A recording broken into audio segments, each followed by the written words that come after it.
What's going on, folks? This is Coach Marcus, Pro Fan Talk, and everybody is jumping at the bit talking about this Joy Taylor situation. If you don't know, Skip Bayless, Emmanuel Acho, and Joy Taylor were all mentioned in a lawsuit against FS1 for allegedly SA acts, and basically just sounds like the big and powerful may have been getting a little bit too frisky. Not something new. We've heard this story before. We've seen it before, just with different players in the play. But Joy Taylor on Speak and FS1, somebody that I watch. I don't have a problem with Joy Taylor. Obviously, she's got the look, she's got the pedigree. Jason Taylor's little sister, all of that type of stuff. You've heard stories. She's been on The Pivot and other things. She started off on The Herd, I believe. And then she, ended up getting her own shows, and her shows have done relatively well. She did relatively well. She was a centerpiece. She was eye candy, but she knows what she's talking about, and that's good. Other people hate on her. I know Jason Whitlock certainly can't stand her, but take that for what it's worth. But in the big scheme of things, man, I was looking at this. I look at this lawsuit, and basically it says, I read it. So apparently she was messing around, allegedly she was messing around with Emmanuel Acho and this guy, I think Charlie Dixon is the name. I'm not sure if that's right, but he is one of the big wigs at Fox Sports. So, and this lawsuit is by somebody named Faraji, who was a hairstylist that worked at FS1 at the time. So apparently this is somebody that's seeing all of this. So I'm going to read this as it exists, then I'm going to give my thoughts. And this is starting from item 48. So there's a lot of stuff, a lot of context that I still got to read, but I just wanted to read this because this is where it names Joy Taylor and Acho and Dixon, right? In approximately February 2020, Ms. Taylor asked Ms. Faraji to meet her for lunch in Beverly Hills. When Ms. Faraji arrived, she found Ms. Taylor with a man, Emmanuel Acho. Ms. Faraji did not know Acho, but could tell that the two were romantically involved. A few months after meeting Acho at the lunch, Ms. Faraji noticed him in the hallway while at work. Ms. Faraji later asked Ms. Taylor if Mr. Acho also worked at Fox. Ms. Taylor confirmed and explained that she wanted Mr. Acho to eventually recommend her on the show Speak for Yourself, which turned into Speak. Ms. Faraji became alarmed and warned Ms. Taylor that she should probably not sleep with Mr. Dixon and Mr. Acho at the same time, as Mr. Dixon is a very powerful man that may become very angry. Ms. Taylor told her not to worry about it. She explained that she was also now powerful, and once Mr. Dixon was no longer useful to her, she would follow through on her plan to tell the company that he forced himself on her. She would not allow herself to be forced out by Mr. Dixon like other women talent. In approximately September 2022, Ms. Taylor started to work on Speak. Ms. Taylor requested Ms. Faraji do her hair. Now I got to go in and find the rest of this, but I got to go back to the end of item 49, right? Ms. Taylor told her not to worry about it. Let me highlight this. Let me see if I can highlight this for you. Like I'm like, nah, that's an image. Ms. Taylor told her not to worry about it. She explained that she was also now powerful, and once Mr. Dixon was no longer useful to her, she would follow through on her plan to tell the company that he forced himself on her. She would not allow herself to be forced out by Mr. Dixon like other women talent. Now, all of this is alleged, right? But that sounds like some shit they wrote in AI. So, allegedly, Joy Taylor told some girl that I'm going to follow through on my plan to tell everybody he forced himself on me. That's a red flag right off the bat, because that,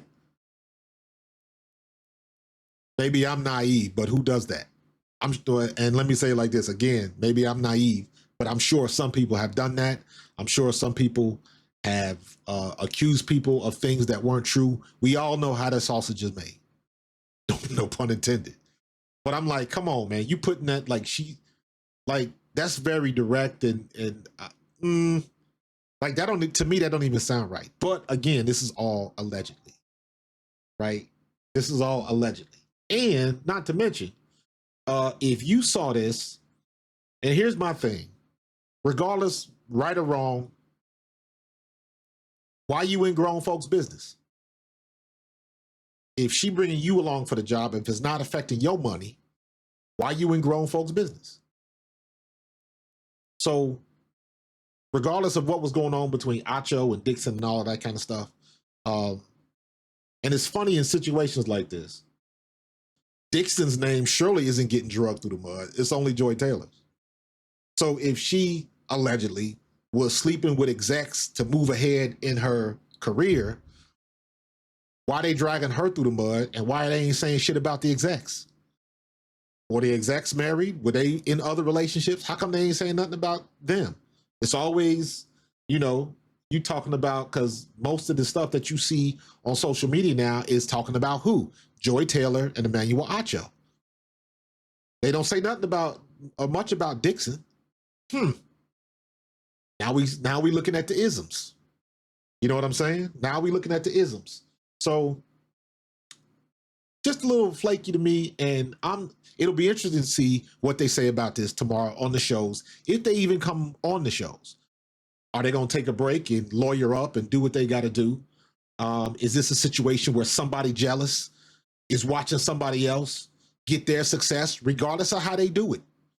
Because at the end of the day, if you don't like it, you can leave. You grown. But when you're talking about a situation when grown folks is doing grown folks business, you ain't got to watch. And I thought it was interesting how she starts this in February 2020.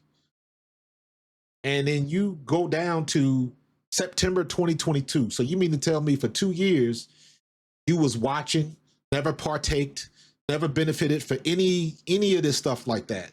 That sounds a little fishy to me. But because she fired the first shot, she fired the first salvo, you know what I mean? She in social media now, so everybody's just up in arms about the controversy and not taking the time to make sure that it's correct. Or ain't nobody doing an investigation. All it's now is like, oh, it's out there. It must have happened. It must have happened. Because you can look at the stories that are out there now, and everybody's assuming. And even if she was messing with Acho, they grown folks doing grown folks business. So I'd be curious as to the question I would ask is, during this whole 2-year time period that she just mentioned in this little paragraph right here, did she benefit from it? What did she get out of it? And you must have got something, because I don't know what you were doing in 2020, but in 2022, Miss Taylor asked you to do her hair, and I'm sure you got paid a pretty penny for that. So did you benefit? Like, you got to look at the whole situation, and it, a lot of missing context in this one. But again, she fired the first shot, so she gonna get the lion's share of the attention, be it right or wrong, be it true or untrue. So it'll be interesting to see how this continues to go. Everybody hates on Joy anyways, whether you like her or not. A lot of people gonna hate on her because the way she looks. The girl is drop dead gorgeous, and a lot of people hate that. You got your job because of, like, it's the first time that that's happened. So it'll be interesting to see how this plays out, because you're talking about high profiles, they're running the shows, and you got to understand that those are some of the more popular shows on Fox. So if this results in Acho leaving, Joy Taylor leaving, number one, they're going to start their own podcast anyways, and they're going to blow up. They already got them, and they probably going to blow up even more. But who going to fill their shoes? It's a reason why Joy Taylor was there and getting views and everything. If you want to say it's because of her looks, fine. Doesn't matter if you watching. Because in this social media era, they don't care about that as long as somebody's watching. So it'll be interesting to see how they deal with this during the week. And guess what? Look forward to the viewership on Fox Sports 1 and Speak and all of that. It's going to go through the roof because everybody going to want to see what they got to say now. So, and plus, I want to hear more from Miss Faraji because she's sitting back in the cut, launching all these missiles. And eventually, one of them going to come back around at her. So we going to see how it plays out. More to come on this one because you know this is about to get spicy.